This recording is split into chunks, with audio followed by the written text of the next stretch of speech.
사실은 이제 변호사님이 유퀴즈 출연한 이후에 네. 그 이제 유명한 드라마 작가님들이 연락이 좀 몇 분 오셨대요. 그래서 네. 인터뷰 좀 하자. 그러니까 에피소드를 조금 좀 얻을 수 있겠느냐. 뭐 예를 들어 왜냐면 그때 진짜 에피소드 재미난 기가 거 막힌 게 많았잖아요. 만약에 결혼식장에서 이제 신부 입장하기 전에 에? 이제 신부 대기실에 이렇게 계셨는데 근데요? 어느 날 옆집을 가는데 남편이 옆집 비밀번호를 이거 뭐?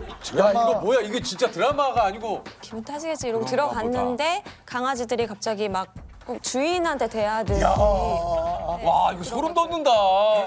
그 집 옆집 얘기도 강아지가. 네, 와, 그 얘기 그건 진짜 소름 돋잖아. 그러니까 이런 이야기들이 그러니까 이걸 보시고 작가님들이 좀 전화를 했는데 노크를 하신 거구나. 그때 이제 그 변호사님이 그 얘기를 하셨대요. 그렇게 이제 컨택이 오니까 아니에요. 제가 직접 쓸 거예요. 라고. 네 맞습니다. 이제 드라마 작가님들도 연락이 오셨고 법률 자문이라든지 그쵸, 그쵸, 그쵸. 연락이 많이 오셨는데 이거는 사실 사건을 직접 해본 사람이 쓰지 않고서는 전달이 잘 안 될 것 같다라는 생각도 많이 했었던 것 같습니다. 이건 그래도 내가 잘 할 수 있을 것 같다. 내가 해야 좀 더 재미있을 수 있을 것 같다라고 생각했던 것 같아요. 이게 부부 동반으로 캠핑 갔다가 일어난 일. 그 에피소드가 좀 있었죠. 2부에 나오는데 맞아요. 이제 뭐 부부 동반, 이제 아이들 학부모 모임, 아이들을 키우다 보면 같이 공동 육아를 많이 하니까 하죠. 같이 놀러 가는데 캠핑을 가서 아이들끼리도 친하고 한데 뭐 새벽에 화장실을 가려고 깨서 봤는데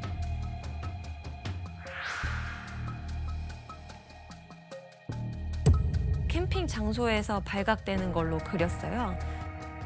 2부 에피소드가 나가고 나서 또 댓글을 보니까 세상에 이런 일이 어딨냐. 그러니까. 작가님이 너무 오바가 심하다. 뭐 이런 상상력이 심하다. 상상력이 과하다. 네, 근데 좀 억울하더라고요. 왜냐면 너무 자주 일어나는 일이라서 썼거든요. 주요? 네. 이제 꼭 한쪽은 술을 잘 마시고 한쪽은 술을 잘 못 마시거든요. 그게 서로 이렇게 또 맞는 사람이 있다 보니까 부부 동반으로 가면 술을 못 마시는 사람들 일찍 자고, 네. 술을 좀 잘 마시는 사람들이 좀 남게 되고 그렇게 하다가 외도가 일어나는 일어나는 경우. 게. 그러니까 거기서 이제 그런 대화 나오는 거죠. 같이 이렇게 주거니 막걸리하면서 술 마시면 좋을 텐데 그러게 말해요 하면서 거기서 이제 공감대 형성되고 또 외도가 발생할 땐 항상 배우자의 험담을 하면서 시작되거든요. 나는 안 그래 이러면서 서로 어필하고 맞아. 나 같은 사람은 안 그래. 나는 안 그래. 그러게 내 말이 나도 한 거라잖아. 우리가 만났어야 되는데. 그러니까 왜 인제야 만났을까 이제 이렇게 되고. 아이고야. 정말 참. 아니 이게 여기 이제 확실히 현직 변호사님이 쓰시는 거다 보니까 현실 대사들도 굉장히 좀 화제가 네. 많이 됐어요. 사랑은 교통사고 같은 거잖아요. 피할 수 없는. 이거 그때 얘기하신 거잖아요. 맞아요. 네. 요거 이제 드라마에 그죠? 네. 드라마에서 보면 사랑에 빠진 게 죄는 아니라고 하시잖아요. 사랑에 빠진 게 죄는 아니잖아. 좋은데. 네. 네. 근데 저는 그 대사 딱 들었을 때 정말 잘 썼다. 진짜로 저한테 그런 얘기를 많이 하세요. 뭐라고요? 교통사고처럼 일어난 일이고 이거 내가 컨트롤할 수 있는 일이 아니고 사랑은 교통사고 같은 거잖아요. 피할 수 없는. 차은경 김자희가 너 같은 인간을 만난 게 사고지. 사빠죄야 이렇게 얘기하고 네. 이게 바이럴이 많이 발생을 했었잖아요. 맞아요. 나도 이런 거 하나 만들고 싶다. 어. 나도 정말 이거 너무 갖고 싶다 이런 생각이 작가로서 욕심이 많이 나더라고요. 그래서 사랑은 교통사고 같은 거다. 피할 수 없는. 그래서 딱 이 대사가 나가니까 사교 피업이라고 또 만들어 주시더라고요. 꿈을 이뤘습니다. 네. 의도가 맥혔어요. 사교피업. 의도가 맥혔어요. 사람 교통사고와 같은 거 피할 수 없으니까. 네. 야. 그때 얘기하셨던 게 이제 네. 드라마에. 그리고 언제부터 알고 계셨던 거예요? 이렇게 얘기를 하니까 너도 그게 궁금하구나. 꼭 내연녀들은 그런 걸 묻더라. 그게 그렇게 궁금한가 봐. 진짜로 이제 예? 좀 약간 현실에서 현실적. 들을 법한. 언제부터 알고 계셨던 거예요? 내가 그 대사 나올 줄 알았다. 내연녀들은 꼭 그걸 묻더라. 그게 그렇게 궁금한가 봐. 언제부터 알고 있었어? 너도 그게 궁금하구나. 이거 뭐 그런 건가? 그 완전 범죄를 꿈꾸던 범죄자들의 좌절과 분노? 외도 상대들이 바람핀 거에 걸렸을 때 자주 하는 말이 또 있다고 뭐예요? 합니다. 내가 피해자다. 아, 어. 그쵸. 참 신기한 게 이제 정말 그렇게 생각하시더라고요. 외도를 한 사람이. 네, 설마 하는데 내가 피해자다. 왜냐면 상대방이 나를 유혹했기 때문이고 상대방이 행복한 결혼 생활을 하고 있었더라면 나한테 이런 일이 없었을 텐데 상대방이 불행한 결혼 생활을 했기 때문에 내가 내연남, 내연녀 타이틀을 얻게 됐다. 달게 된 것이다. 이렇게 생각하시는 분들이 사실은 대부분입니다. 어떤 분들은 이제 가족 여행하는 호텔에 찾아온다거나 뭐 아니면은 가족 식사하는 식사 자리에 찾아오거나 해서 빨리 이혼 도장 찍어줘라. 어차피 다 파탄난 가정인데 뭐 이렇게 나를 이렇게 힘들게 하냐. 피해자라고 생각을 하는 거죠. 그렇게 하는 분들도 많고 실제로 뭐 이혼하고 결혼하는 사람들도 많이 봤고요. 네. 이게 참 정말. 그런데 결국은 똑같은 문제로 또 오더라고요. 네. 13년 차 변호사 생활하시면서 저희가 정말 야 어떻게 이런 일이 있을까. 그러니까요. 드라마에 담지 못했던 굉장히 또 이 충격적인 이야기도 굉장히 많으시다 그래요. 네. 어떤 사례들인지 좀 얘기를 해주실 수 있습니까? 네, 사실 드라마에는 좀 많이 반복되는 사례들 위주로 썼고 네. 그래야 이혼을 좀 더 예방할 수 있을 거라는 측면에서 썼다면 실제로 일어나는 것들은 훨씬 더 이제 어마어마한 것들이 많고 그런 것들을 사실 드라마에 쓸 수는 없죠, 당연히. 그런데 이제 제가 신입 변호사 시절로 거슬러 올라가 보면 그때는 간통죄가 있었거든요. 네, 간통죄가 있어서 간통 현장에 보통 잘 잡히는 게 어떤 기념일이나 뭐 이제 크리스마스나 뭐 이렇게 쉬는 날. 크리스마스 같은 경우에는 연인이 함께 보내는 날로 많이들 알고 있잖아요. 그러면 배우자하고도 시간을 보내야 하고 그렇죠.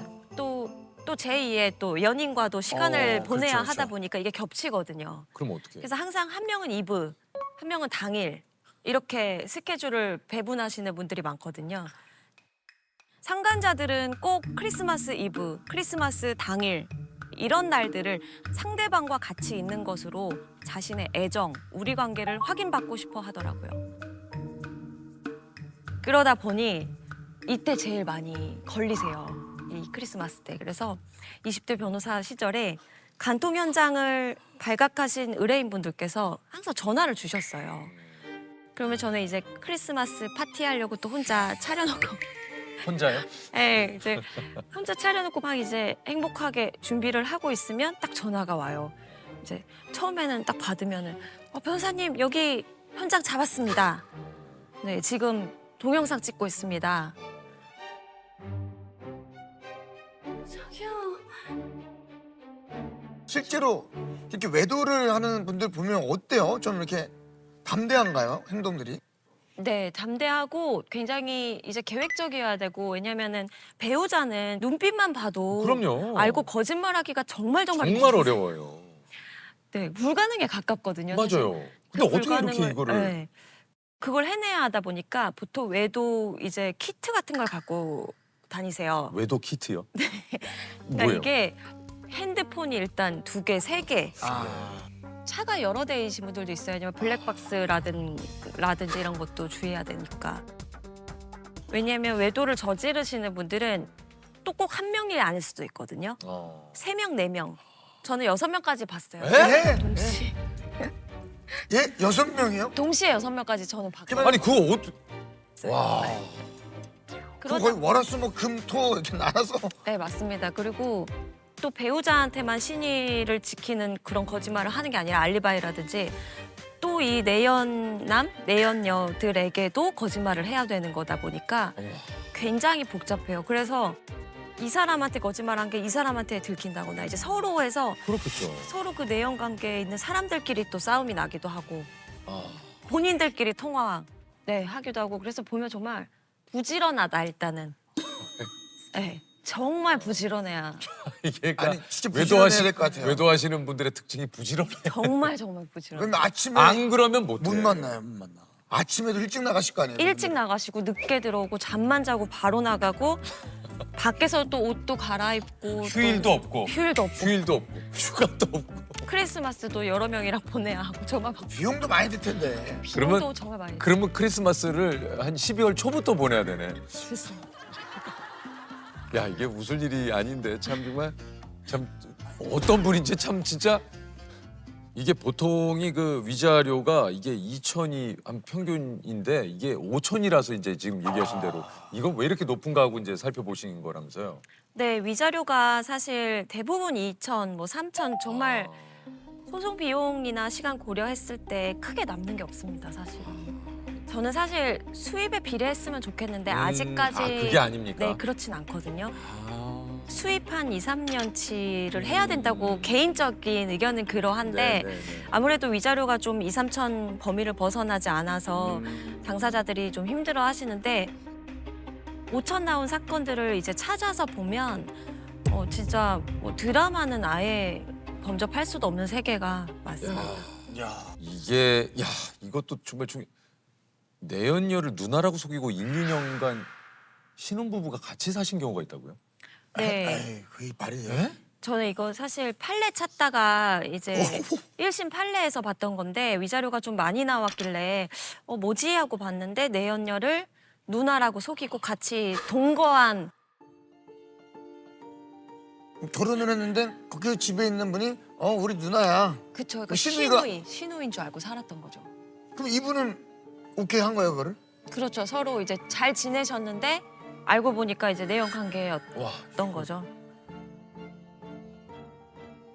그러니까 제가 이제 상담했던 사건 중에서 이제 형이 자기 아이를 그 조카잖아요, 사실은 너무 예뻐하고 오히려 자기 자녀보다 더 막 예뻐하고 자주 집에 오고 이래서 조카를 그냥 사랑하나 보다 이렇게 생각을 했었는데 나중에 알고 보니까 내 배우자와 나의 형제가 외도를 해서 아이가 태어났다라는 걸 알게 되셨던 그런 상담자도 있었죠. 그게 지금 대한민국에서 일어난 일인 거죠? 네, 그렇습니다. 담대한 걸 넘어서 이제 정말 어마어마한 사람이 있더라고요. 아니 이게 이제 시대가 변하고 이제 세대가 또 이렇게 변하면서 이게 철저하게 이제 엑셀로 가사 문서에서. 다 문서화해가지고 요즘은 어떤 사례들이 또 좀 있습니까? 아무래도 과거에 비해서는 좀 더 네 거 내 거가 더 아하, 그쵸. 이제 더 크고 또 젊은 분들 같은 경우에는 아예 결혼할 때부터 이제 반반 결혼이라고 해서 반반 내고 결혼하고 생활비 각출하고 이혼할 그러니까. 때도 어떻게 할지 정해놓고 맞아요.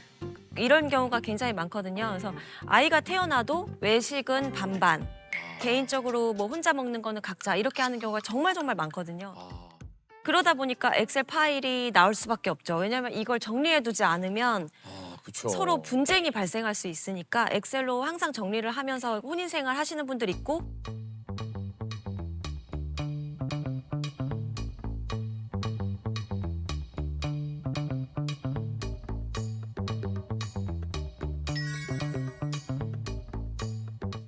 어릴 때부터 사실 늘상 어떤 그런 문서, 뭐 예를 들면 이제 그런 것들을 문서화해서 뭐 서로 주고받고 이런 거에 익숙한 세대라면 당연히 결혼을 했어도 전혀 이상할 것 같지는 또 않다라는 생각이 좀 또 그럴 수도 들거든요. 있겠네요. 네, 또 그게 그리고 맞는 분들끼리 결혼을 그렇죠, 하시는 거여서 그렇죠. 오히려 더 좋아하고 맞아요, 네. 맞아요. 이게 좀 세대 차이라고 제가 느끼는 거는 뭐냐면 가끔씩 의뢰인분들이 오시면은 저도 주제 넘게 이걸로 이혼하시는 건 아닌 것 같은데요. 이런 얘기가 나도 네. 모르게 나와요. 좀 아닌데 예를 어. 들면은 뭐 치약, 분리수거로도 분명히 이혼을 결심하시기도 하거든요. 이게 이게 이제 싸움이 날 수는 있거든요. 네. 치약이나 예를 들면 싸움은 날 수 있죠. 근데 이혼까지 이어진다고. 네, 이제 그걸로 시작해서 뭐 물론 결국 싸우다가 선을 넘고 이렇게 되는 그렇게 거겠지만 되는 과정이죠. 제가 이제 거슬러 올라가 보면 결국 그런 거예요. 되게 사소한 거. 그러면 저도 이제 약간 꼰대처럼 아이 그거 좀 이혼하기에는 좀 아니지 않습니까라고 얘기할 때가 있거든요. 근데 저도 많이 사실 혼났죠. 뭐라고 했냐? 의뢰인 분들이 변호사님 저는 이혼하고 싶은데요. 이렇게 얘기하시면 할 말이 없죠. 할 말이 없죠. 그래서 굉장히 많이 저도 깨닫게 되는 부분이에요. 이런 것들에 대해서. 네. 요즘에 이제 사실 그때 시대 상황에 따라서 이혼의 트렌드가 많이 바뀌거든요. 요즘에 집값이 많이 떨어져 있다 보니까 집 명의자들이 먼저 이혼 소송을 거는 경우가 꽤 많아졌어요.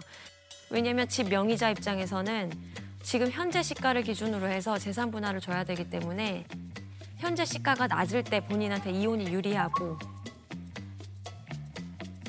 내가 만약에 명의자가 아닌 사람인 경우에는 시가가 올랐을 때 그 시가를 기준으로 재산 분할의 가액이 책정이 되기 때문에 더 많이 오는 거죠.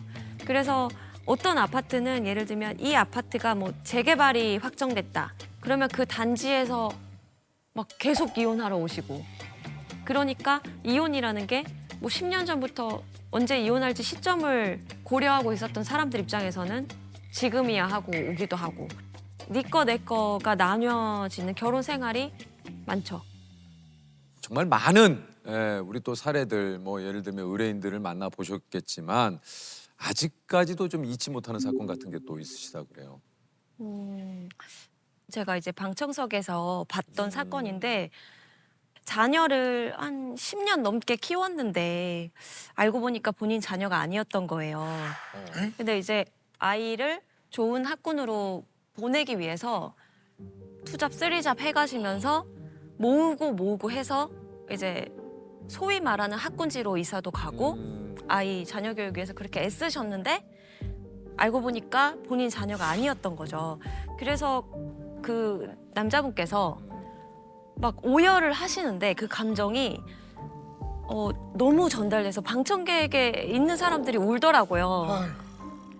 그런 얘기를 하시더라고요. 나는 이 아이 하나만을 위해서 살았고 이 아이한테 부족하지 않은 환경을 주기 위해서 나라는 사람은 아예 없다 생각하고 살았는데 이 아이가 내 자녀가 아니라 그러면 내 전체 인생이 부정당하는 건데 어디서 보상받아야 하냐. 판사님들도 얘기를 못 하세요. 어떻게 보상하겠어요. 그거를 뭐 그 시간을 어떻게 네, 보내? 돈으로 할 수도 없고. 그때 진짜 많이 울고 그 아이를 또 다시 봐야 할 것이냐 아니면 정말 인연을 끊을 것이냐에 대한 고민을 아빠가 하는 모습을 보면서 괴롭더라고요. 네. 참 정말. 또 어쩔 때는 이혼 좀 하셨으면 좋겠는데 그건 또 그러니까. 네. 자녀분이 엄마를 모시고 와서 아하. 제발 변호사님 이혼 좀 시켜주세요. 이제 폭행도 굉장히 오래됐고 외도 한 4-5번 있었고 뭐 항상 밥상 엎으시고 이러는데도 그걸 참고 사세요? 네, 우리 엄마 이혼 안 한다. 너무 답답하다. 이혼 좀 시켜줘라 해도 에이 뭐 여기까지 살았는데 좀 더 아이고. 참지. 근데 그러다가 큰 사고가 날 때도 있거든요. 그러니까요. 그래서 제가 이제 어떤 사명감 같은 게 올라올 때가 있어요. 그래서 이러다가 사고 나실 수 있습니다. 왜냐면 폭행이 좀 짙으신 분들이 있다 보니까 네. 그래서 이혼하셔야 될 것 같다. 그게 안 참아질 때가 분명히 있는 것 같습니다. 오죽하면 자녀분들이 저 모시고 오셨겠어요. 그러니까요. 그렇죠. 이제 14년 차 이혼 전문 변호사로 활동을 하고 계신데 현재 진행 중인 이혼 소송건만 해도 이게 어마어마하다 그래요? 전체 누적 건수로는 2,000건이 넘는 것 같고요. 2,000건요? 예, 누적 건수. 그리고 현재 이제 항상 진행하는 건들이 있잖아요. 근데 이혼 소송 한 번 들어가게 되면 사실은 되게 호흡이 길거든요. 그래요. 보통 1년 이상 걸리는 것들이 많아서 그렇습니까? 항상 이제 진행하는 건들은 한 300건 정도 되고 많을 때는 500건 정도까지 와. 갔었고 그렇게 한 35%? 그 정도? 그 정도 되는 것 같아요. 그럼 다는 안 되는 것 같고. 10쌍이 결혼을 하면 3.5쌍 정도가 이혼을 한다는 거예요. 근데 요즘에 그게 이제 통계에 또 사실 오류가 있는 게 요즘에 하도 혼인 신고 자체를 안 하는 부부들이 되게 많아요. 예, 맞아요, 그렇기 때문에 맞아요. 이들이 이혼을 했을 때 통계상 잡히지 않는 경우가 되게 많죠. 근데 혼인 신고를 하지 않는 이유가 있나요? 이유가 굉장히 많죠. 이혼 신고 바로 하실 거예요? 저요? 그러니까 저는 그러니까 예를 들어서 저는 이제 변호사님, 바로 지금 이제 왜냐면은 저도 이제 결혼 전제 하에 지금 이제 잘 만나보고 있는 건데 만약에 결혼을 하면 네. 해야 되지 않을까라는 생각을 딱 하고 있거든요. 우리 때야 다 그렇잖아요. 그렇죠, 그러니까 우리 때야 뭐 당연히 혼인 신고를 하는 게 순서라고 생각을 했는데 요즘은 안 그런 분들도. 요즘에는 아이를 낳고서도 안 하시는 분들도 정말 많아요. 그래요? 예, 예.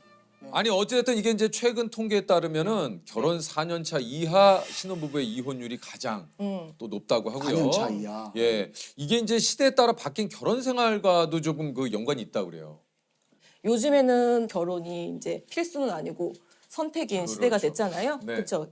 안 해도 되는데 내가 굳이 하는 거니까 굉장히 신중하고 그 신중은 사실은 다른 의미로는 사실은 뭐 실리를 따진다?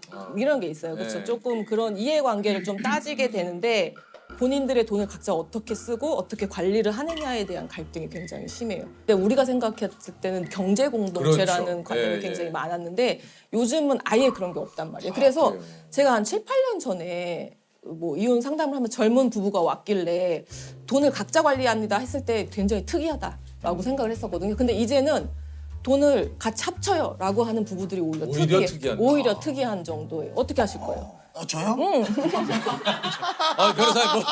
뭐, 약간 아니, 오늘 뭐 청문회입니까? 저는 결혼 전제라고 하니까 주변에 결혼한 친구들한테 물어보잖아요. 야, 너 어떻게 이렇게 그 관리를 하니? 라고 물어보면은 두 사람이 같이 일을 하고 있는 경우에는 공통 통장을 만들어서 네, 맞아요. 한 달에 맞아요. 버는 월급에서 맞아. 뭐 같이 뭐 100만 원씩 그렇게 하신다고 매달 내는데 이제 그러다 보면은 너 왜 입금을 안 했니? 뭐 이런 걸로도 좀 싸우게 된다. 진짜 정말 정확해요. 이게 이런 문제 때문에 싸우고 이제 이혼하시겠다고 오시는 분들이 굉장히 많은데 만약에 뭐 예를 들어서 거기서 내가 시장을 보는데 나의 개인적인 물건을 샀다. 그럼 난리가 나는 거예요. 이거 뭐 예를 들어서 제가 많이 드는 것 중에 여성용품 있잖아요. 네. 내 여성용품 장 보면서 샀다. 같이 이제 넣는데. 살 수 있잖아요. 근데 이제 그거를 이제 일일이 체크를 해서 이거는 공동 생활 비용이 아닌데 왜 써있냐. 그래서 진짜요? 네, 그래서 6,700원을 넣어도록 하라. 이렇게 해서 이렇게 싸우는 거죠. 아니, 정말. 와이프의 그 용품을 산 네. 건데 그걸 뭐라고 하는 거예요? 네네네. 그 공동생활비 통장에서 양가 부모님들의 선물을 사는데 이쪽 부모님은 20만 5천 원짜리 샀는데 이쪽 부모님들은 19만 8천 원짜리 샀다고 네. 불만을 제기하는 부부가 있고 또 양가 가는데 당신 집에 가니까 당신이 기름값을 내. 정말 있는 일이고요. 예. 이제는 제가 엑셀 이혼이라는 말을 되게 많이 써요. 엑셀이 필수화된 시대가 됐어요. 그 엑셀을 공동 지출 비용, 각자 지출 비용 이런 거 써서 굉장히 명확히 해놓는 거죠. 근데 그게 시간에까지 가요. 가사와 양육에 각자 얼마를 분담을 했는지 일주일에 내가 지금 1.5시간을 더 했으니까 다음 주에는 당신이 1.5시간을 더 해야 돼. 이런 것들로 시간적인 개념까지 나아가서 굉장히 합리적으로 보이기도 하죠. 근데 어떤 면에 있어서는 또 예. 근데 부부라는 거는 합리라는 말과 사실은 가장 먼 단어라고 저는 생각을 하거든요. 그 실제 이혼을 결심하고 이제 많은 또 사유로 이혼 결심을 또 하신 분들이 오시겠지만 그 찾아오시는 분들이 어떤 이유로 좀 많이 찾아오시나요? 아무래도 제일 많은 건 사실은 배우자의 외도 때문에 고민이 많으시죠. 그렇죠? 예, 아무래도 아직까지는 전 연령에 걸쳐서 가장 많은 이혼 사유인 것 같습니다. 아니 근데 그 문제로 소송까지 가는 경우는 많지 않다고 그래요? 이게 무슨 얘기입니까? 이혼까지 이르는 경우는 극히 드물어요. 제가 봤을 때는 10쌍 중에 한두 쌍밖에 안 돼요. 그 한두 쌍이 어떤 경우에 해당되냐면 내가 너무 배우자를 사랑하고 우리가 사이가 너무 좋았어, 평소에. 배우자의 외도를 알게 됐을 때 그 배신감이란 게 그 애정도와 동일하거든요. 내가 사랑했던 만큼 배신감이 너무 커서 그래서 더 이상 이제 마주할 수 없어서 이혼에 이르는 그다음 나머지 10%는 어떤 거냐면은 원래 대면했어. 그러니까 원래 대면해서 정서적 육체적으로 거의 단절된 상태. 거의 그러니까 서로 사생활 터치하지 않고 각자 살아가고 법리로만 유지하고 있는데 이 김에 이혼하자. 다 합쳐서 10% 20% 내고 나머지는 사실은 애정도라는 것이 막 이렇게 가장 정점에 있을 때가 결혼을 하고 그다음에 이제 혼인생활 유지하면 이렇게 떨어지잖아요, 맞죠? 네. 동의를 구합니다. 동의가. 그러면 대부분의 이제 제가 생각하는 애정도라는 게 그 뭐 30에서 70 사이로 왔다 갔다 하는 거예요. 근데 그런 과정에서 아이의 문제도 있고 사회적인 어떤 자존심도 있고 그다음에 또 사실은 내가 누구 좋으라고 이혼해 주냐 이런 마음도 있잖아요. 그러니까 내가 애정만으로는 이제 이혼까지 결심하는 건 사실은 힘든 게 어디 우리 부부 아니겠습니까? 그러니까요. 그러니까 진짜. 소송까지 안 하는 경우가 굉장히 많고 이혼은 정말 힘들죠. 사실 그래요. 이혼을 결심하는 건 정말 힘들어요. 맞아요. 그러면 이제 남편분하고는 사이가 좋으시죠? 그러니까 남편하고 사이가 좋으려면 좋다기보다는 이제 저도 말이 많아지네요. 갑자기 근데 어. 서로 왜 이런 질문을 아니 궁금한 게 많은 분들이 이제 배우자를 맞아요. 서로가 선택을 할 때 이런 점을 좀 주의했으면 좋겠다라는 것도 있고 이런 점 때문에 이 사람을 선택한다는 경우도 있잖아요. 맞아요. 네. 그러니까 선택하신 이유가 있을 거 아니에요. 그때는 제가 너무 어렸죠. 아 나 변호사님 진짜. 아니 그래서 근데 정말로 결혼을 앞둔 젊은 친구들이 저한테 많이 와요. 그래서 물어보겠죠. 네, 물어봐요. 그런 질문 제가 참 많이 받는데 이런 것 같아요. 그러니까 땡땡땡을 좋아하는 사람은 약간 조금 조심해야 되지 않을까. 땡땡땡 뭐? 그거는 앞에 아무거나 붙여도 항상 조심해야 돼요. 예를 들어서 그 땡땡땡이 친구일 수도 있고요. 술일 수도 있고요. 운동일 수도 있고요. 배우자가 내 남자친구 여자친구가 어떤 걸 되게 좋아해. 캠핑을 되게 좋아해. 그래서 연애 때는 저게 되게 멋있어 보였어. 괜히 굉장히 그렇지. 멋있어 보였어. 근데 예. 나는 막 그렇게 좋아하진 않았어. 근데 뭐 따라다니고 해서 굉장히 좋았는데 결혼 이후에도 여전히 캠핑을 좋아하는데 거기에 시간과 비용을 쓰잖아요. 네. 그럼 사실은 항상 갈등이 생기기 맞아요. 마련이거든. 그렇잖아요. 맞아요. 그렇잖아요. 네. 그래서 실제 그래요. 땡땡땡을 좋아한다 하면은 사실 이건 조금 그래서 무취향인 사람 만나야 된다. 내가 항상 그래. 그래서 막 취미 몰두하는 사람 이런 거 조심해라. 거기 돈과 시간을 쓰니까 갈등 생각하는데 이제 제 취미가 항상 그런 거거든요. 이렇게 막 주말에 밤새서 제 취미가 웹툰하고 웹소설 보는 거거든요. 예. 거기에 막 한 달에 수십만 원 써. 진짜. 막 코인 캐시를 막 하다 보면은 저는 뭐 리트북스 VIP입니다. 리트북스 아세요? 리트북스. 사실 뭐 저도 혹시 그러면 취향이 같은 거는 괜찮은 거 아닙니까? 취향이 같으면 사실은 그게 같이 술을 좋아해요. 크게 문제가 안 될 수 있죠. 그렇죠. 네, 같이 뭐 친구들 만나는 거 취미를 좋아해요. 공유한다. 네, 같이 여행 가는 거 좋아해요. 이런 거는 괜찮은데 이게 공유되지 않을 수 있는 거는 이제 사실은 좀 되게 힘들죠. 맞아. 네, 내가 네. 참는다. 네, 맞아요. 내가 나아지겠지. 이런 것은 상당히 또 나중에 갈등의 씨앗이 될 수 있어요. 그런 건 좀 조심하셔야 될 것 같아요. 외도가 어디서 많이 일어나나요? 뭐 이렇게 많이 질문을 하시는데 저는 대답 정해져 있어요. 지금 질문하시는 여러분이 혹시 여기 있는 여러분이 상상할 수 있는 곳과 상상할 수 없는 곳 모두에서 일어납니다. 라고 말씀을 그냥 드리는 거예요. 근데 이제 제가 어떤 경험했던 것 중에서 굉장히 충격적인 사건은 어떤 거냐면은 화목한 가정이었어요. 아이 둘이 있는 가정이었는데 이제 저희 의뢰인이 남편분이셨거든요. 근데 어디 뭐 A라는 동네에서 잘 살고 있는데 갑자기 부인이 약간 멀리 떨어진 굉장히 멀리 떨어진 자기 직장하고 남편 직장하고도 멀리 떨어진 어디 B라는 지역에 갑자기 연고도 없는데 거기 이사를 가자고 자기가 다 알아봤으니까 거기 뭐 되게 가자. 그래서 이상하다. 근데 뭐 거기가 뭐 학군도 좋고 무슨 뭐 인프라도 좋고 하니까 가자 해서 그런가 보다라고 갔대요. 그래서 가서 이제 뭐 근처에 사는 어떤 같은 또래의 엄마랑 친해진 거죠. 주말에 같이 놀러도 가고 캠핑도 가고 같이 굉장히 친해진 집이 있었는데 본인 집에서 같이 아이들을 재우고 술을 먹다가 이제 잠이 들었죠. 근데 이제 새벽에 화장실에 딱 가려고 문에 딱 나오는데 이제 소파에서 자기 부인이랑 그 저쪽 편 남편이랑 이제 어떤 부정한 행위가 있었던 거죠. 난리가 났죠. 그래서 난리가 나서 부인의 휴대폰을 이제 확인을 하기 시작을 하신 거예요. 그랬는데 그쪽 집 남편하고 우리 집 와이프랑 되게 친하게 우리 집 둘째 얘기를 되게 많이 하는 거예요. 둘째가 아픈데 같이 병원 가줄까? 둘째가 그러니까 그거는 좀 그러니까 둘째가 그 상대방 남편의 아이. 맞아요. 네.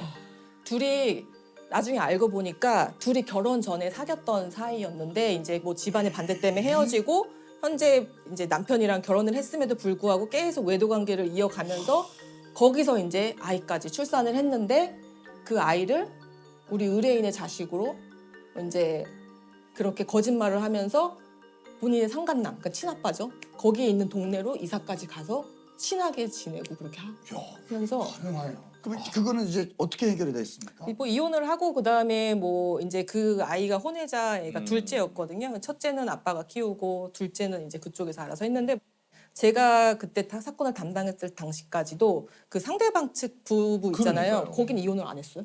예? 거긴 이혼을 안 했어요.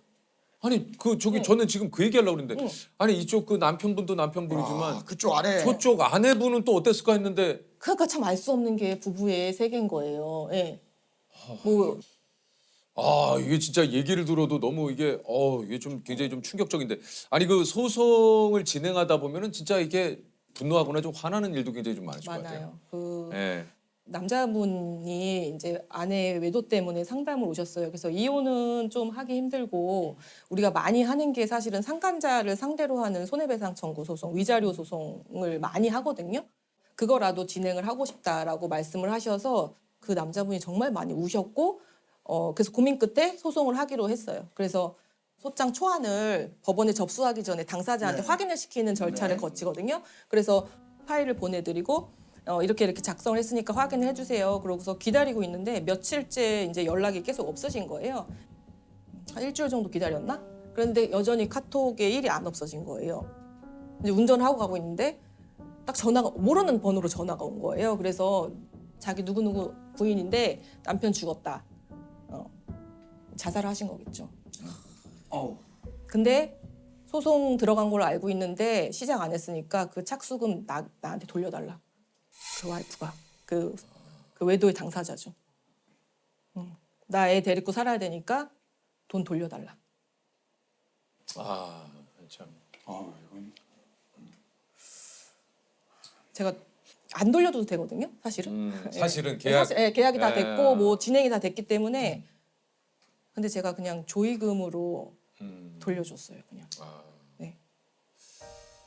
그러니까 오셔가지고 이혼을 고민을 하시고 한참 본인의 이제 사연을 얘기를 하시고 저 이혼해야 되는 게 맞는 거죠. 이거를 꼭 확인을 받고 싶어 하시거든요. 저는 항상 정해져 있어요, 대답은.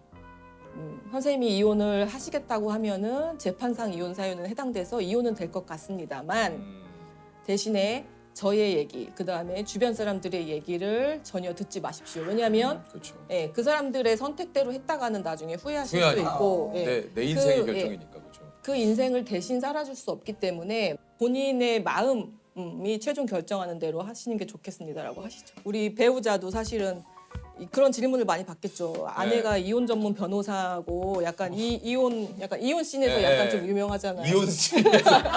알죠? 힙합씬 같이. 예. 약간 이혼 씬에서 약간 유명하니까 약간 후덜덜 할 것 같기도 막 그런 이제 이미지가 있잖아요. 정말 오해예요. 왜냐하면 저희는 제 배우자보다 편하게 살고 있는 사람이 없거든요. 왜냐하면 저는 싸움을 하지 않는 법을 알고 있어요. 그러니까 이혼하지 않는 아 그럼 어떻게 하면 싸움을 안 합니까? 되게 슬픈 얘기인데요. 이제 저는 신혼 초에 이런 걸 깨달은 거예요. 신혼 초에 우리 배우자가 연락이 안 돼. 그 무슨 집들이를 간다고 하면서 연락이 친구 집에 집들이를 간대요. 밤 10시부터 11시부터 연락이 안 되는 거예요. 근데 새벽 3시, 4시까지 연락이 계속 안 되는 거예요. 그럼 그 긴 시간에 이제 기다려 보신 분은 알겠지만 10분이 10시간 같아요. 그래요. 그렇잖아요. 새벽에. 아니 혹시라도 또 뭔 일 났나. 네, 막 분노했다가 걱정했다가 네, 무슨 뭐 여러 가지 감정이 거치면서 이미 내 마음속에 이혼을 했어. 이미. 이제 나는 이제 막 싸우려고 이제 준비를 하고 있는데 이제 상대방이 자기는 친구 집에 가서 술을 먹다가 피곤해서 잠이 들었고 잠을 잔 죄밖에 없다. 그래서 전화 연락을 못 받은 거는 자기의 잘못이 아니다. 아니 그거는 이제 어찌됐든 간에 네. 내 아내에게 그거를 제대로 얘기하지 못하고 잡는 거는 내가 오늘 늦게 올 수 있다. 친구하고 좀 뭐. 이것이 나의 입장. 이것이 나의 입장이고 상대방의 입장은 본인이 뭐 이렇게 부끄러운 짓을 안 했기 때문에 그런 거잖아요. 기본 전제는 그거겠죠. 그래서 자기는 피곤해서 잠든 죄밖에 없는 거니까 그거에 대해서 화를 물고 책망하는 내가 잘못이다라는 걸로 되게 크게 싸운 적이 있었거든요. 저는 그때 되게 크게 깨달았죠. 인간은 이해하는 존재가 아니다. 라는 걸 깨달았죠. 그냥 그 사람은 그냥 받아들이는 거지. 그 사람을 이해하려는 노력을 하는 순간 우리의 결혼 생활은 고통이 되겠구나. 라는 거를 해서 그런 사람. 나는 이런 사람. 그러니까 다름을 인정합니다. 다른 인정을 하는 거예요. 그렇게 하는 순간 이제 사실은 갈등이 굉장히 저감되죠. 이혼에 이르는 가장 큰 이유는 사실은 일상을 공유하기 때문에 나의 생활 방식, 나의 가치관을 상대방한테 강요하는 경우가 굉장히 그건 맞아요. 많잖아요. 네. 그렇죠? 그래서 우리 또 배우자 얘기를 또 하게 되면은 우리 배우자가 이제 습관이 컵 같은 거 쓰고 제자리에 안 놓는 거. 근데 우리의 배우자는 항상 이제 컵을 항상 이렇게 유유하게 이렇게 먹고서 항상 저 멀리 이제 소파에 다리 밑에다가 놔요. 뭔지 알아요. 다리 밑에다가. 뭔지 알아. 그다음에 먹고 위에 보이기는 그러니까 밑에다 놓은 거지. 창틀에 놓고 이렇게 커튼에 쳐서 안 보이는. 양말도 항상 자기가 어디에 있던 간에 그 자리에 놓고서 자기는 사라지는 그런 스타일인데 이제 그게 이제 사실은 눈에 걸리잖아요. 걸리죠. 양말도 항상 그래 놓잖아요. 근데 저 변호사님 얘기하다 보니까 변호사님도 화가 좀 많이 나신 것 같아요. 그 아니 자꾸 근데 이제 본인 예. 얘기하지 말라고. 예. 본인 얘기하지 말라고 막 아, 그 그랬는데. 배우자 아, 그러니까 입장에서는 변호사님도 화가 많이 나신 것 같아요. 아니 지금. 근데 아니 근데 변호사님 이거는 제가 조금 얘기를 좀 왜 이런 일이 있어요 실제로 자꾸 이렇게 하지 말라는 행동을 서로 하거든요. 근데 이거는 고치려고 노력은 해야 돼. 안 고쳐져요. 아 이게 노력은 해야 된다. 변호사님 노력은 해 노력도 안 하고 난 이러니까 그냥 나를 받아들여 이거는 너무 그거는 그래서 이기적이야. 내가 초반에 신혼 초반에 그런 갈등들이 있고 고쳐지면 정말 좋겠지만 네. 정말 유니콘적인 상상인 거예요. 그런 거 10%에 불과하다고 봅니다. 고쳐지면 너무 좋죠. 대부분의 사람들이 안 고쳐지기 때문에 그러니까 그렇죠. 그냥 예, 받아들여야 돼. 무조건 받아들이고 지금 요즘은 컵을 좀 갖다 주세요. 요즘도 그렇게. 요즘에도 그러고 제가 작가님한테 사진 찍어서 보내드렸는데 아. 요즘에도 이런다 그러면서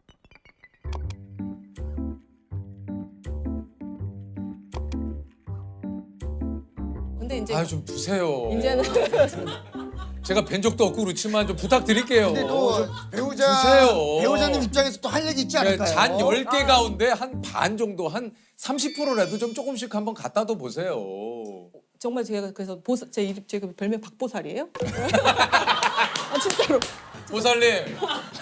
정말. 서로 다른 사람들이 만나서 같은 어떤 공간과 시간을 공유했다고 해도 각자가 기억하는 그 결혼 생활은 아예 다르거든요.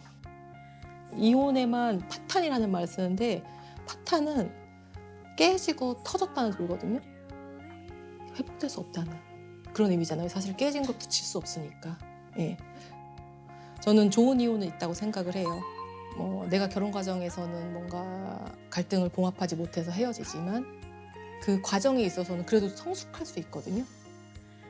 상대방을 더 짓밟고 상대방을 더 비난하고 이런 것보다는 이런 사람이었구나. 그래서 우리가 갈등이 있었고 서로 달랐구나. 정말로 부부는 서로 노력을 해야 되는 것 같아요.